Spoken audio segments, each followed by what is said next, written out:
ముఖ్యంగా చెప్పాల్సిన మాట మర్చిపోయి ఏమన్నమ్మా మరుడు పెద్ద సుబ్బారావు గారు పోయారా? లేదమ్మా వాళ్ళ అబ్బాయి చిన్న సుబ్బారావు గారు లేదు. మరి ఈయన పోయారా? ఆయన పోలా ఈయన పోయిన తర్వాత మరి ఇద్దరిని మాత్రం చేసేది ఏమిటి? చెప్పేది జాగ్రత్త వినమ్మా.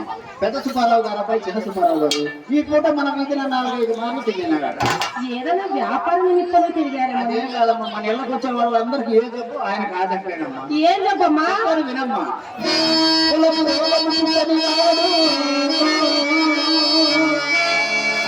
అమ్మా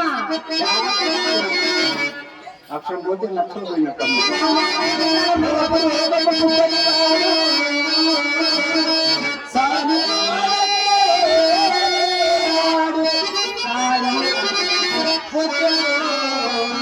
మన ఇంటి వైపు కళ్ళెత్తి చూడడు అట్లు చూపిన వాడే ఎవరమ్మా?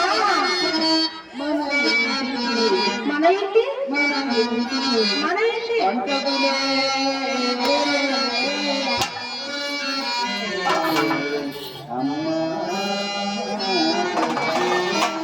అంతేకాదమ్మా, అతడు ఈ మధ్య తండ్రి కళలో కారం కొట్టి కాసులు తెగ ఖర్చు పెడుతున్నాడు. ఇంత ఏరా ఆ యదమ్ముడు రంగనాయ మధ్య నడమ కోసం చెప్తే అతని వల్లేనట. అదేనమ్మా, ఈ మధ్యకాలం నేను కూడా విన్నాను.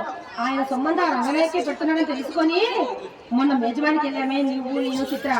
అప్పుడు ఆయన వచ్చాడు కదా అక్కడికి అలా అలా అలా అలా కాసింటారు ముందు చూపించాడే. నీ చేయి సామాన్యం ఏమిటమ్మా? నీ చేయి తెలియతే ఎర్రనోడు ఎలా సంపాదిస్తుంటా? అమ్మా నా మాట విని ఆ మేడపైకి ఎక్కి కొంచెం హుషారుగా కనపడలేదు. హుషారుగా ఎందుకు కనపడాలి? కనపడలేదు నేను కాదు, నువ్వు కనపడి చాలా హుషారుగా ఉంటావు. కనపడబడితే హుషారు వచ్చేవాడు హుషూరు పెట్టుకుంటాడు. ఎందుకమ్మా?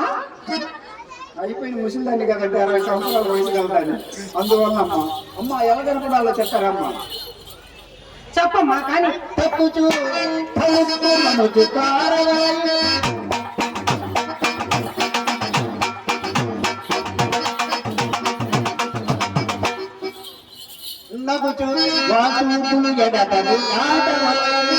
వాళ్ళు చూపులు అంటే మామూలు చూపు కాదమ్మా.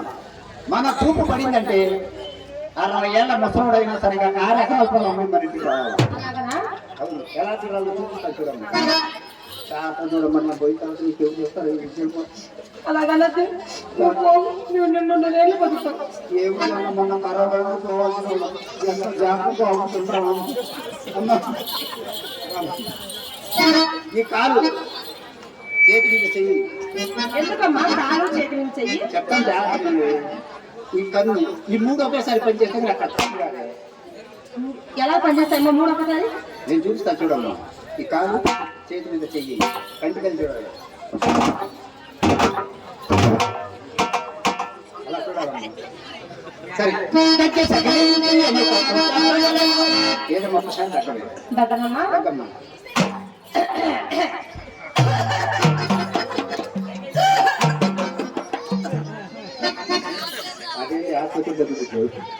నేను ఒకసారి దగ్గర ఆయన మోసపోయానమ్మా. ఈ ఊళ్ళో మోసపోయి ఒక ఆయన ఉంటాడమ్మా. ఆయన మీద ఒక వాళ్ళు చూపిస్తారు.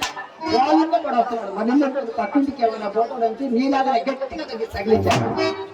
నాకే రోగం దొరుకున్నాడు ఉండకూడదు. పట్టినంత కాలం మనం బజారే రాలేదు.